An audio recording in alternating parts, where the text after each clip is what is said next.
Hi everyone, this is Veronica. आज हम जिस टॉपिक के बारे में बात करने वाले हैं वो है फॉरेस्ट सर्टिफिकेशन स्कीम। इंडिया की पहली फॉरेस्ट सर्टिफिकेशन स्कीम आई है और उसको ग्लोबल रिकॉग्निशन भी मिली है। ये इंडिया के लिए बहुत ही प्राउड मोमेंट बोल सकते हैं, बहुत ही अच्छी बात है कि उसको ग्लोबल रिकॉग्निशन भी मिली है हमारी सर्टिफिकेशन स्कीम को। तो आज यही हम डिटेल में डिस्कस करेंगे कि आखिरकार फॉरेस्ट सर्टिफिकेशन स्कीम क्या होती है, किस तरह का ग्लोबल रिकॉग्निशन इसको मिला है, ग्लोबल पहचान आप कह सकते हैं, दुनिया में पहचान मिली है। मेरे वीडियो अपडेट्स के लिए आप मुझे फॉलो कर सकते हैं इंस्टाग्राम एंड फेसबुक पे। ये है हमारा चैनल स्टडी IQ। अगर आप किसी भी तरह के गवर्नमेंट एग्जाम की तैयारी कर रहे हैं तो हमारे pen drive and tablet courses भी अवेलेबल है। अगर आप इन कोर्सेज के बारे में कोई भी जानकारी लेना चाहते हैं तो हमारे नंबर्स पे कॉल कर सकते हैं या फिर हमारी वेबसाइट भी विजिट कर सकते हैं।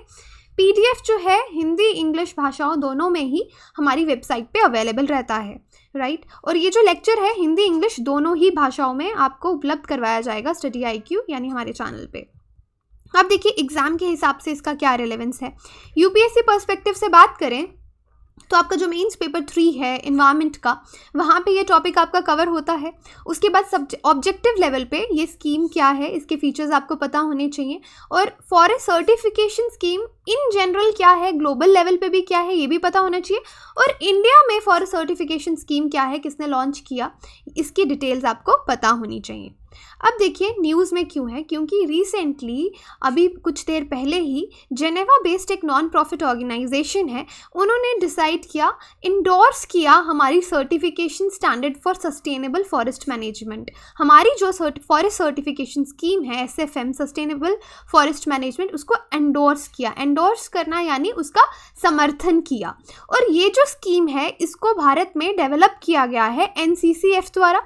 NCCF क्या है, network for certification and conservation of forest and Indian non profit. Conservation यानी कि हमने किस तरीके से फॉरेस्ट को प्रोटेक्ट करना है, क्योंकि आपको ऑलरेडी पता है कि कितना ज़्यादा इकोलॉजिकल या इन्वायरमेंटल बैलेंस जो है वो बिगड़ चुका है, क्लाइमेट चेंजेस हो रही हैं, कितनी सारी प्रॉब्लम्स हो रही हैं। और फॉरेस्ट कवर जो है इंडिया का एक टारगेट है कि हमने उसको इंक्रीज़ करना है, राइट। और इसलिए फॉरेस्ट का कंजर्वेशन जो है वो होना बहुत इंपॉर्टेंट है। इसलिए जो सर्टिफिकेशन स्कीम है इसको समर्थन मिला है ग्लोबल लेवल पे भी। अब चलिए देखते हैं कि फॉरेस्ट सर्टिफिकेशन स्कीम क्या होती है। पहले मैं फॉरेस्ट सर्टिफिकेशन की बात करती हूँ। बेसिकली ये एक मैकेनिज्म है, ओके। ये जो मैकेनिज्म है इससे हम 3 चीज़ें करते हैं। एक करते हैं फॉरेस्ट मॉनिटरिंग। फॉरेस्ट मॉनिटरिंग करने से हमारा मतलब है कि हम फॉरेस्ट में जो भी रिसोर्सेज हैं कितना हम उसको रिप्लेनिश कर सकती है, नेचर में कितनी कैपेसिटी है कि हम कितना फॉरेस्ट के रिसोर्सेज को यूज़ करेंगे और जो अर्थ है वो उसको रिप्लेनिश करेगी। यानी फॉरेस्ट चेन सिस्टम पे एक एनालिसिस रखना, एक नज़र रखना, फॉरेस्ट को मॉनिटर करना, ये मैकेनिज्म है फॉरेस्ट सर्टिफिकेशन का। उसके बाद देखिए ट्रेसिंग, और थर्ड है हमारा लेबलिंग। यानी हम ट्रेस करते हैं कितने रिसोर्सेज हैं और उसके बाद लेबल करते हैं कि हमारे टिम्बर का कितना रिसोर्स है, वुड का जो रिसोर्स मार्केट में जा रहा है वो कितना है, उसके बाद नॉन टिम्बर प्रोडक्ट्स जो हैं वो कैसे हैं, राइट। यहाँ पे क्वालिटी पे भी नज़र रखी जाती है as well as forest management पे भी कि कहीं कोई इलीगल ट्रेड तो नहीं हो रही। क्योंकि देखिए जो प्रोडक्ट्स आपने मार्केट में बेचने हैं, जो फॉरेस्ट प्रोडक्ट्स हैं, उनका सर्टिफाइड होना इम्पॉर्टेंट हो जाएगा। अगर उनके सर्टिफिकेट के बिना उनको कोई नहीं खरीदेगा तो ऑब्वियसली इलीगल ट्रेडिंग जो है वो बंद हो जाएगी, राइट। तो इसलिए ये जो फॉरेस्ट सर्टिफिकेशन है इनफैक्ट ये एक ग्लोबल मूवमेंट भी है। और फॉरेस्ट सर्टिफिकेशन जो है आप समझ लीजिए ये सोशल और इकोनॉमिक वेलबींग जो है वर्कर्स की, लोकल कम्युनिटीज़ की, और जो ट्रांसपेरेंसी है एंड इंक्लूसिवनेस है डिसीजन मेकिंग में, वो यहाँ पे नज़र रखा जाएगा। जैसे आपको सिंपल से तरीके से समझाऊं कि अगर इलीगल ट्रेडिंग पहले होता था, फॉरेस्ट को लोग एनक्रोचमेंट्स कर रहे हैं टिम्बर के लिए, या जिस तरह से सैंडलवुड जो एक्सपेंसिव कमोडिटीज़ हैं उनको ओवर एक्सप्लॉइट कर रहे हैं, फिर मार्केट में आके बेच रहे हैं, वो लोग तो पैसा कमा रहे हैं लेकिन फॉरेस्ट को कितना नुकसान हो रहा है, एज अ कंट्री हमको कितना नुकसान हो रहा है। लेकिन अगर फॉरेस्ट सर्टिफिकेशन सिस्टम आ गया, हम वही प्रोडक्ट मार्केट में लोगों को लीगल होगा खरीदना जो सर्टिफाइड प्रोडक्ट्स होंगे। सर्टिफाइड प्रोडक्ट्स होंगे तो जो इलीगल ट्रेडर्स हैं वो आके मार्केट में नहीं बेच पाएंगे क्योंकि उनको सर्टिफिकेट नहीं मिलेगा। अगर उनको सर्टिफिकेट नहीं मिलेगा तो वो पैसा भी नहीं कमा पाएंगे, और इससे हम एक जो इलीगल ट्रेडिंग है फॉरेस्ट मैनेजमेंट की उसको हम रोक सकते हैं। और इनफैक्ट ये फॉरेन जो प्रोडक्ट्स हम यहाँ से इंडिया से बाहर एक्सपोर्ट करते हैं, बहुत सारी कंट्रीज़ ने अब ये मैंडेटरी कर दिया है कि अगर सर्टिफाइड नहीं है थर्ड पार्टी से वो प्रोडक्ट तो वो नहीं खरीदेंगे। तो जब एक्सपोर्ट्स में नुकसान होगा तो ऑब्वियसली कोई इलीगल ट्रेडिंग की तरफ नहीं जाएगा। तो यही स्कीम है, ये बेसिकली एक ग्लोबल मूवमेंट भी है जो 1990s के बाद शुरू किया गया था, जब हमारा अर्थ समिट भी हुआ था। उसके बाद ये एक market based non regulatory conservation tool भी है। नॉन रेगुलेटरी है लेकिन ऑब्वियसली एक संरक्षण करने का ये कंजर्वेशन टूल भी है हमारे लिए, जिससे हम फॉरेस्ट को एक बेटर तरीके से मैनेज कर सकते हैं और सस्टेनेबल फॉरेस्ट मैनेजमेंट की तरफ जा सकते हैं कि हम उतने फॉरेस्ट रिसोर्सेज को यूज़ करें कि हमारी फ्यूचर जनरेशन के लिए भी रह जाए।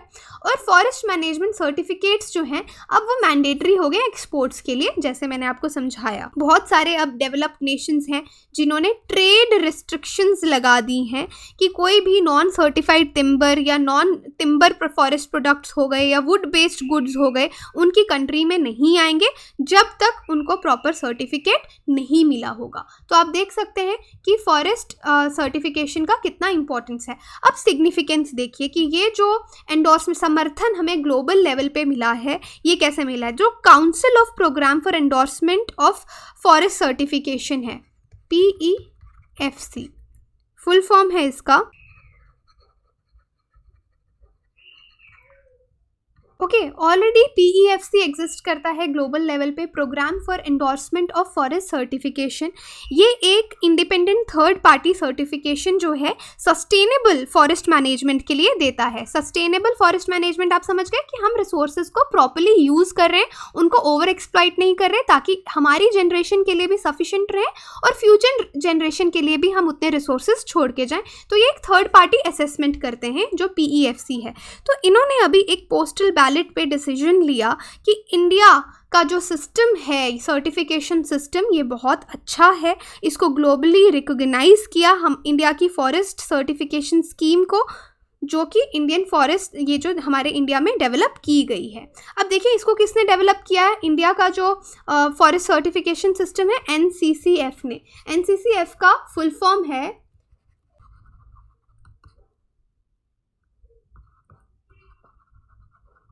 Network for certification and conservation of forest. अब थोड़ा सा हम NCCF के बारे में जानते हैं कि NCCF क्या है।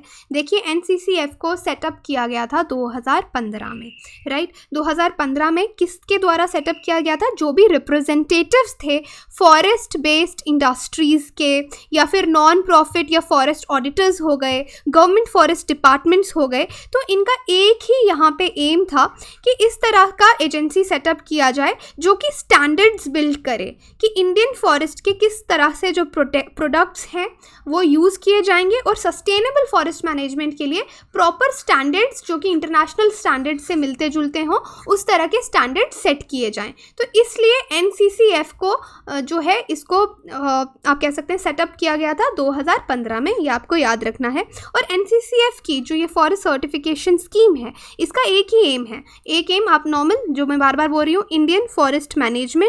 और उसके बाद देखिए इंडिया में फॉरेस्ट को लेके बहुत सारे इश्यूज हमें देखने को मिल रहे हैं। इससे पहले मैंने आपको बताया कि अभी एक ड्राफ्ट, इससे पहले वाला वीडियो था एक, वहाँ पे बताया कि एक ड्राफ्ट भी इस तरह का गवर्नमेंट ने भी प्रपोज किया है जहाँ पे फॉरेस्ट ब्यूरोक्रेसी को काफ़ी पावर्स दी जाएंगी, लेकिन उसका भी बहुत क्रिटिसिज्म हो रहा है। उसके बाद हमने सुप्रीम कोर्ट का एक डिसीजन देखा जहाँ पे 10 मिलियन ट्राइबल कम्युनिटी के लोग हैं जिनको उनके एरिया से निकाला जाएगा, बिकॉज वो जो भी रूल्स थे उसको उनका आइडेंटिटी प्रूव करने का वो फेल हो गए, राइट। तो ऑलरेडी हम देख रहे हैं फॉरेस्ट मैनेजमेंट और लोकल कम्युनिटीज़ के बीच में बहुत सारे कन्फ्लिक्ट्स हमें देखने को देश में मिलते हैं ऑलरेडी। तो ये एक सर्टिफिकेशन स्कीम एक गुड स्टेप है इस तरीके से कि हम अपने फॉरेस्ट को और अच्छे से मैनेज कर सकते हैं, इसलिए इसका समर्थन ग्लोबल लेवल पे भी किया गया है। अब देखिए जितने फॉरेस्ट बेस्ड इंडस्ट्रीज़ हैं इंडिया में, स्पेशली जो paper boards, plywood, medium density fibre board, ये सब हैं, ये फॉरेस्ट सर्टिफिकेशन स्कीम के लिए पहले ही गवर्नमेंट गवर्नमेंट को पुश कर रहे थे कि आप इस तरह की कोई स्कीम लाइए ताकि हमारे एक्सपोर्ट्स पे कोई फ़र्क ना पड़े। और फाइनली एनसीसीएफ जो है ये स्कीम लेके आया जिसको अब ग्लोबल रिकॉग्निशन भी मिला है। तो आप इस स्कीम का सिग्निफिकेंस जो है हमारे जो ऑलरेडी प्रॉब्लम्स चल रहे हैं कंट्री में उन पे लाइट डालते हुए, अगर मेंस में ऐसा कोई क्वेश्चन आता है उसको लिख सकते हैं कि ऑलरेडी हमारी क्या क्या कमियां हैं देश में, किस तरह के कन्फ्लिक्ट हमें देखने को मिलते हैं और ये स्कीम उसमें कैसे मददगार साबित होगी। आई होप ये अब आपको क्लियर है। अगर आपकी कोई भी क्वेरी है आप मुझे सोशल मीडिया पे कहीं पे भी कांटेक्ट कर सकते हैं। Thank you.